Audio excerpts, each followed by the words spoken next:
Welcome to Epidemics, an online course about the dynamics of infectious diseases. We have so many exciting things to share with you. We're going to take you on a tour through this important field that touches every aspect of our daily lives. And we have assembled a group of world-class scientists, all working at the Center for Infectious Disease Dynamics here at Penn State. Infectious diseases have always been a major killer throughout human history. Most of the time, they were part of the everyday struggle to survive, causing both illness and death. Though periodically, a single disease would rip through a population in an epidemic, killing huge numbers of people in a short period of time. For example, in the Middle Ages, an epidemic of bubonic plague, or Black Death, caused by the bacterium Yersinia pestis, spread across Europe and within just 4 years is estimated to have killed 3 in 10 Europeans. Though there are many diseases that are always present in populations, the term epidemic describes those diseases caused by infectious microorganisms that occasionally occur in large numbers. Once introduced into a population, infectious microorganisms, such as viruses and bacteria, can spread from person to person, and so long as each person transmits the infection to more than one other person, the number of cases of disease will grow and grow exponentially, leading to the dramatic spread that characterizes an epidemic.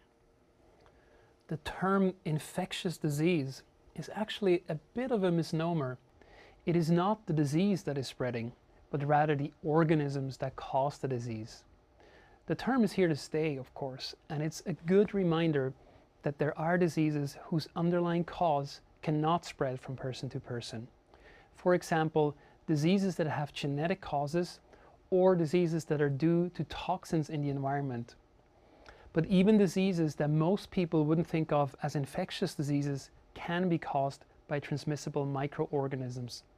For example, most people are surprised to learn that about 20% of all cancers are caused by viruses and bacteria.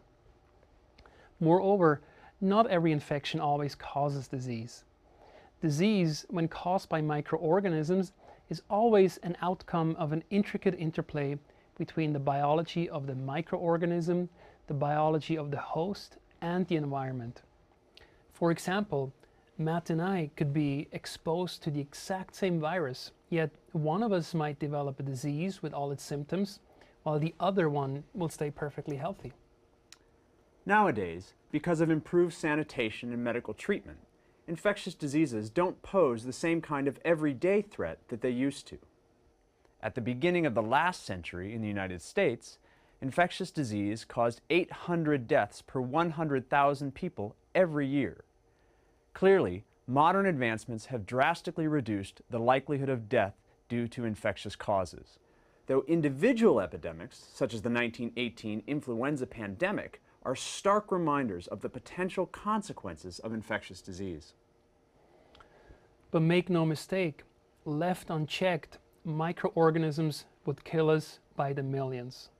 The reason we have some aspects of this problem under control is because of science and because of our understanding about how microorganisms spread, cause disease, and how our bodies fight back. And this is what you will learn in this course. The struggle to control infectious diseases is a truly multidisciplinary fight. As an example, take a pandemic, which is a worldwide epidemic. When a pandemic of a newly emerging disease unfolds, we need biologists to identify the underlying molecular mechanisms of infection. We need medical doctors to prevent and treat the disease. We need public health specialists to understand what kinds of strategies governments can put in place to curb the spread of the disease.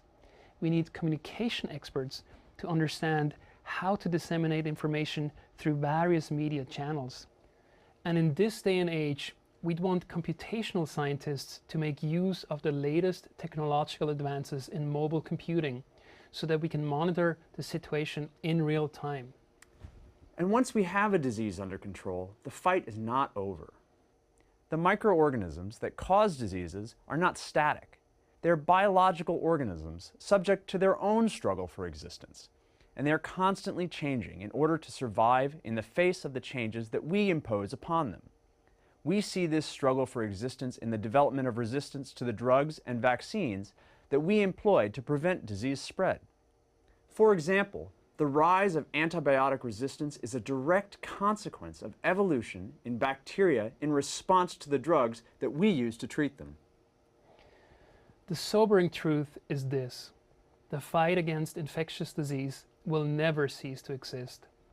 As long as there is life, there will be infectious disease. Our species has done a pretty amazing job dealing with this problem, but we're not done and we will never be.